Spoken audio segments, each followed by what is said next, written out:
Susulat ako Ciao, grazie cara. Grazie a te. Susulat ako ng mga folder na sa bangko pag nagbubunit ko ako sa upa ng tindahan. Ang ginagawa ko na, rini-ready ko na. Magsusulat ako hanggang December. Tapos marami akong pulo na i-hintay ko sa bangko. Ayan. Kaya para pagdating sa bangko, hindi na nakapila na lang ako kaagad. Nakaready na ito. Kasi minsan pag sa room ako nag-fill up, tapos ang haba ng pila, natatagalan ako. Kaya, siyempre nagpupunta ako doon mga 11:30 na o 12 kasi natuturo muna ako pagdating sa bahay na umaga pagsara namin dito. Ang bugniti ko kasi sa umaga lang sa bangko, wala sa hapon. Kaya minsan, lik na ako magmanda-bugnit ko sa bangko, ko sa dito sa tindahan. Buti lang napakabait ang may-ari. Simula na nag-start kami dito na kuha namin susi. Hindi man lang mag-message ganito, pizza, anong pizza na, wala pa kayo na ipada kasi dapat katapusan talaga. Minsan nakapag-bonite o dati pizza 3 o kaya ngayon hanggang 8 o 9, gis nga nung nakaraan, pizza 10 October din ako nakaano.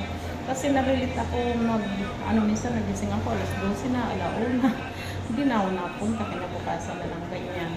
Kaya ngayon, nanghingi ako ng ilang form sa bangko, tapos independent account ko na ready ko na sa October, katapusan naman bayaran. Tapos November naman, December. Ito lahat na hiningi ko, independent account ko naman sa next year, start naman ng January. Para pagdating doon sa bangko, iaabot ko na lang, diba? I-ready ko na lang, naka-ready na ito, na-fill up na. Kasi pag wala akong naka-ready na form na fill up pa, kukuha ko number, ang haba ng pila na, tapos mag-fill up ako. Kaya minsan kung ang tao, ma-fill up ako, kahit may number na ako, maunahan ako ng nahuli sa akin kasi nag-fill up ako. Kaya ngayon, ginagawa ko, i-ready ko na, nag-fill up na ako. Kaya pinuntan talaga para hindi ako magtagal sa loob. Minsan ganyan ang ginagawa ko.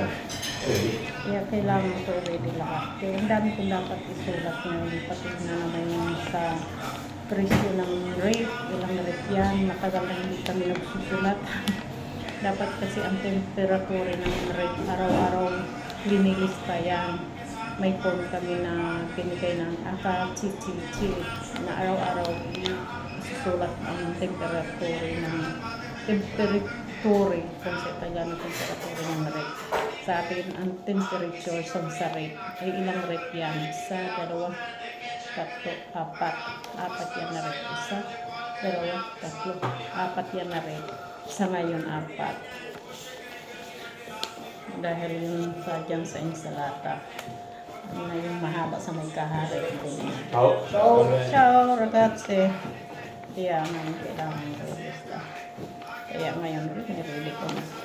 Nakasulat na akong dalawa.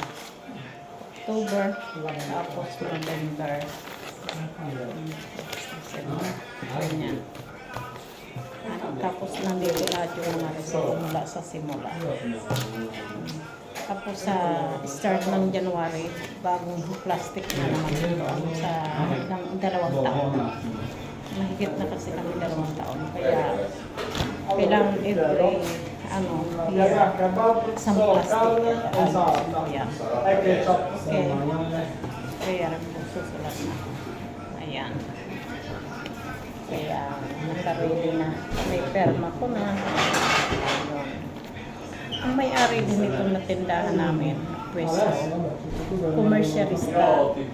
Pero hindi ko siya kinuha ng commercialista kasi may commercialista na kami na tayo. Mabait siya.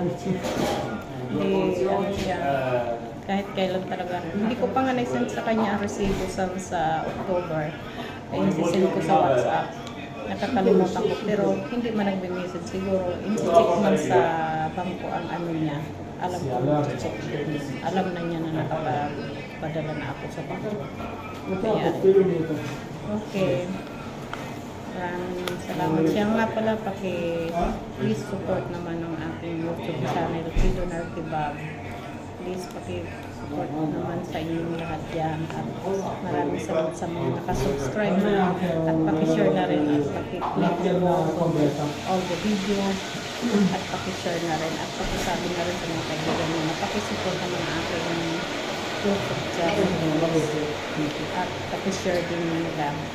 Sana masuportahan niyo ang aking YouTube channel para ng araw makasupport din ako, makatulong sa aking mga kababayan, sa mga kababayan natin na kailangan ng sa abot makakaya ko.